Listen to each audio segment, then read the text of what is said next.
Às vésperas das eleições municipais, a preocupação do TSE com o envolvimento das facções criminosas nas campanhas políticas. Este é um dos temas da minha conversa com o jurista e presidente do IBDAPT, Dr. Quioche Arada. Olá, Dr. Quioche, um prazer recebê-lo aqui neste espaço do NGT Notícias. Prazer é meu, Viviane. Doutor Quioche, a gente já falou aqui neste espaço, né, do clima de ódio nessas eleições, principalmente na cidade de São Paulo, né? É, Mas agora a presidente do TSE, ministra Carmen Lúcia, externou aí a preocupação com a participação do crime organizado nas campanhas.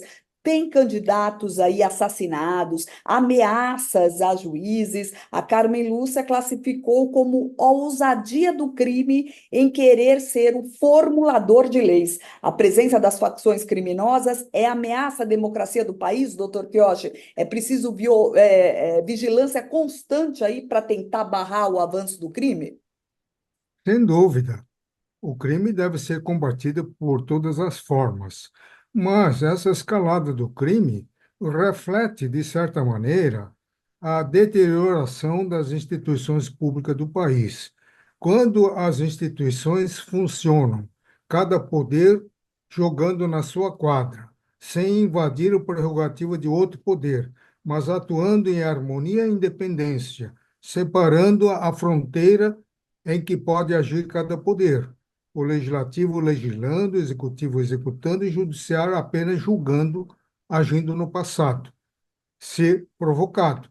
Nunca assumir uma feição política no ato de julgar. Tem um ministro, presidente do Supremo, declarou em alto bom som que agora eles são um poder político também. Como um poder político se não receberam sequer um voto da população? Poder político, quem exerce tem o voto que é exercido pelo povo, que é a soberania popular. Então, julgador nenhum tem esse poder político, entendeu? Agora, quando as instituições se deterioram, aí há margem para o crescimento da explosão de criminalidade. Quando as instituições públicas são fortes, são sadias, cada um cumprindo o seu papel, o bandido pensa duas vezes antes de cometer um crime, entendeu? Agora, na base do vale tudo, a Constituição não é mais respeitada, então o bandido também ele se julga no direito de não cumprir a Constituição, não é?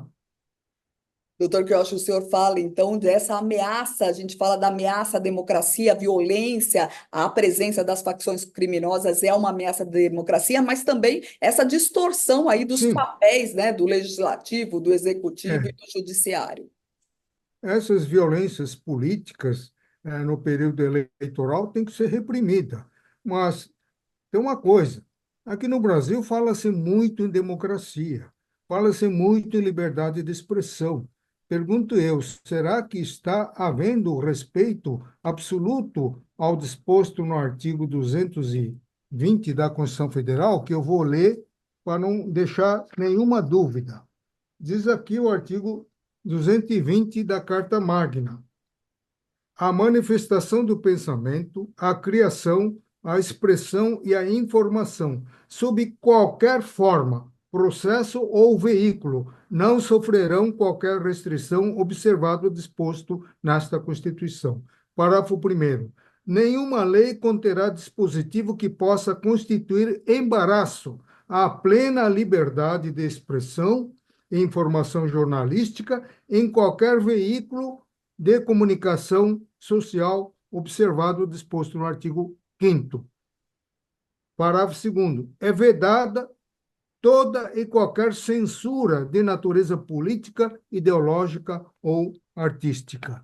Eu creio que esse preceito constitucional não está sendo respeitado na sua integralidade, principalmente por aqueles que clamam pela democracia, Estado de Direito e tudo mais. Porque hoje nós precisamos tomar cuidado com o que você fala, inclusive na entrevista, porque você pode de repente ser surpreendido com mandado de prisão. Sem dúvida, doutor Pioche. Antes a gente tinha aí a preocupação, é claro, de falar, mas é claro, se enquadrar aí nas leis, não podemos ofender ninguém, a lei, todas as leis, mas agora é realmente o pensamento ideológico que está em pauta, né? É este o principal crime aí do cidadão brasileiro, é o pensamento ideológico. Exatamente isso que está gerando violência política, entendeu? Principalmente nas vésperas eleitorais. Como já disse, essa violência política tem que ser combatida com toda a força da lei, e nos termos da lei e da Constituição. Perfeito. Doutor Quioche, ainda falando aí sobre crime organizado, nós temos também a participação nas bets, né? A gente viu a Polícia Federal investigando lavagem de dinheiro, golpes financeiros, e o governo ficou sabendo agora que beneficiários do Bolsa Família gastaram aí 3 bilhões de reais em apostas online. E o ministro Haddad anunciou que vai tirar do ar 600 sites de bets. A verdade, né, doutor Quioche, é que o governo achou que ia aumentar muito a arrecadação de impostos com as bets e agora viu que, na verdade, está aí subsidiando as apostas com o cartão Bolsa Família. Agora a gente vê que a regulamentação dessas bets tem muito furo, não é mesmo, doutor Quioche? Você vê o desvirtuamento da Bolsa Família, né? Tantos anos de Bolsa Família e a população de vulneráveis, em vez de diminuir, está crescendo. E agora, como você está dizendo, estão aplicando nas apostas eletrônicas o dinheiro do Bolsa Família. É o fim da picada.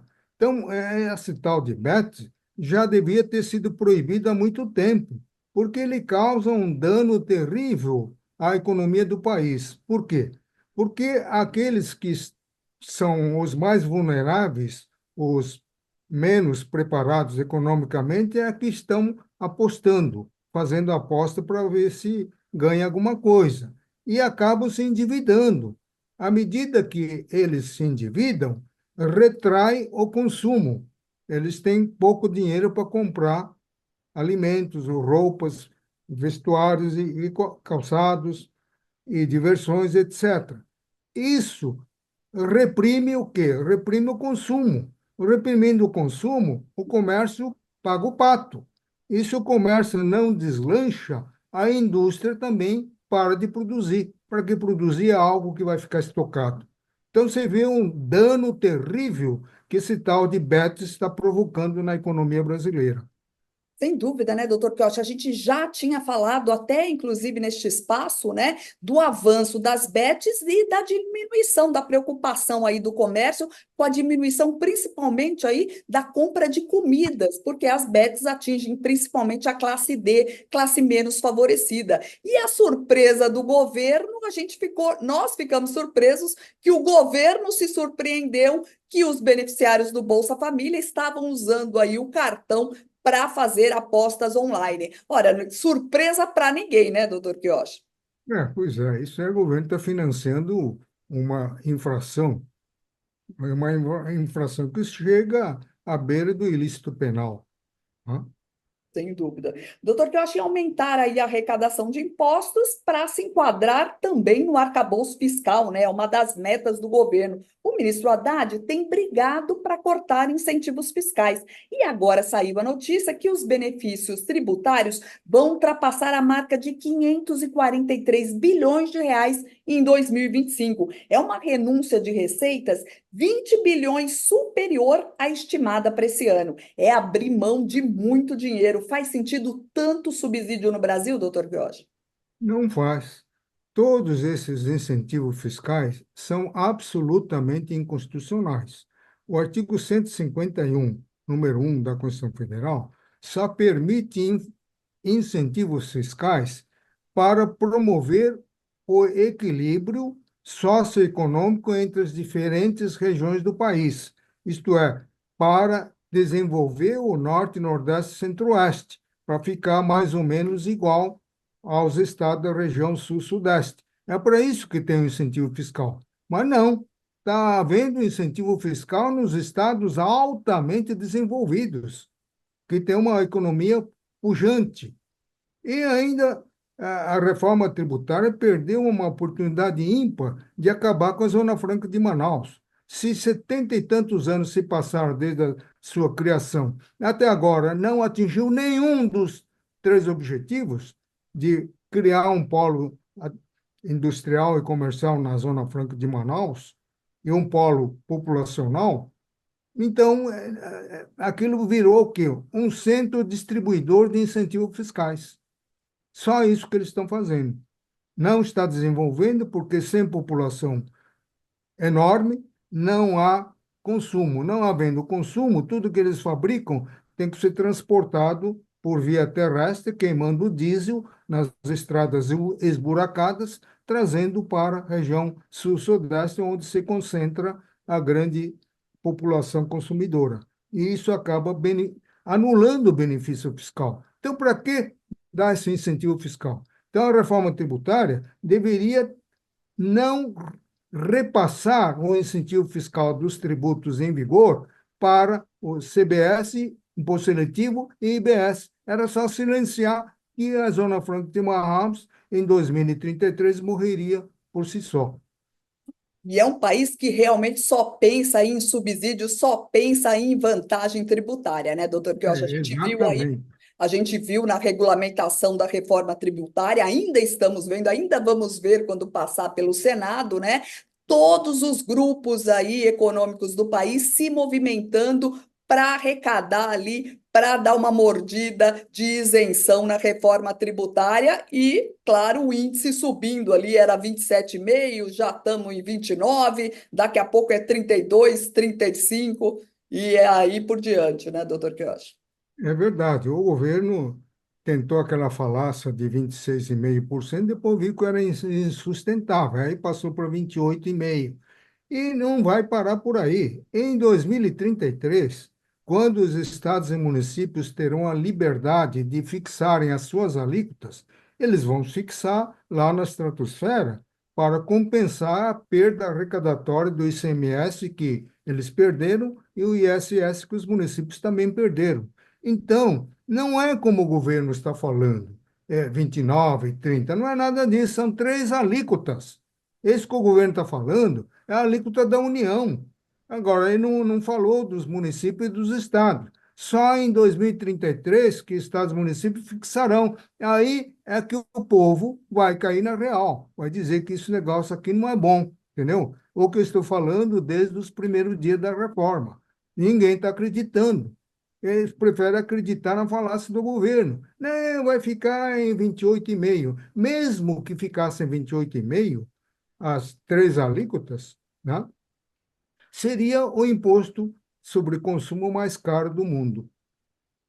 Sem dúvida, doutor Castro. Doutor Castro, antes de terminar, vamos falar sobre a decisão do Supremo Tribunal Federal sobre a revisão da vida toda aí dos beneficiários do INSS, né? O ministro Alexandre de Moraes discordou dos outros ministros e votou aí a favor dos aposentados. O placar final foi 7 votos contrários aos recursos e 4 votos a favor. Com isso, a Corte veda aí a revisão da aposentadoria de trabalhadores que começaram aí a contribuir antes do Plano Real e se aposentaram em 99, né? Foi acertada essa decisão, doutor Quioche? Eu acho que não.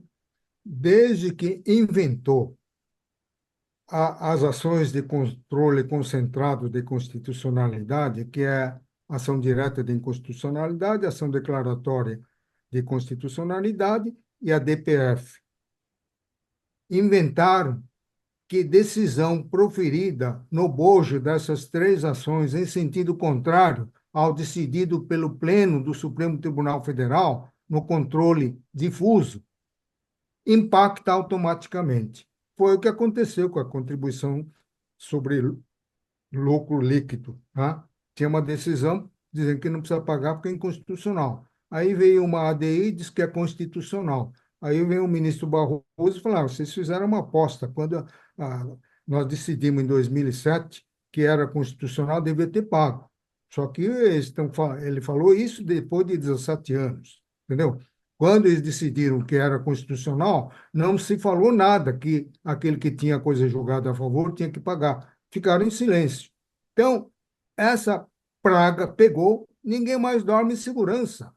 O Supremo Tribunal Federal, no controle difuso da constitucionalidade, depois de mais de 20 anos de discussão, sacramentou a tese que o aposentado, pensionista, tem direito de rever a sua aposentadoria com exclusão do fator previdenciário que o governo Fernando Henrique Cardoso introduziu para achatar o benefício previdenciário, entendeu? Então, o Supremo deixou bem claro.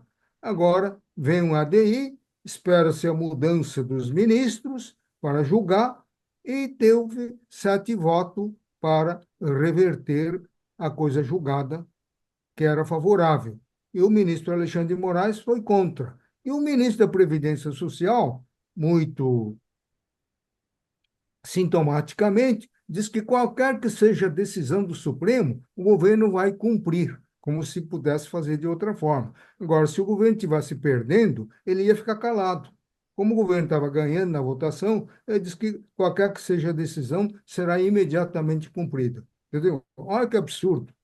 Então, ninguém mais dorme sossegado. Não adianta você ter coisa julgada, que amanhã eles inventam uma ADI, qualquer coisa, para impactar. Sem dúvida, doutor Quiochi, essa sensação aí de insegurança jurídica, né, é que faz o país caminhar aí a passos muito lentos, né, quando a gente vê a revisão da nota do MODES para poder colocar aí o Brasil na rota de investimentos mundiais, a gente vê aí que o Brasil avança muito pouquinho, principalmente também por causa dessa insegurança jurídica, não é mesmo? É verdade. Lamentável, né? Só o ministro Alexandre de Moraes votou a favor dos aposentados. Doutor Kelch, nosso tempo encerrou. Sempre um prazer falar com o senhor aqui neste espaço do NGT Notícias. Muito obrigada pela sua participação. Obrigado você, Viviane. Este foi o jurista e presidente do IBEDAFT, Dr. Quioch Arada, falando aqui no NGT Notícias de hoje. Muito obrigada pela sua companhia e eu te aguardo na próxima edição. Até mais.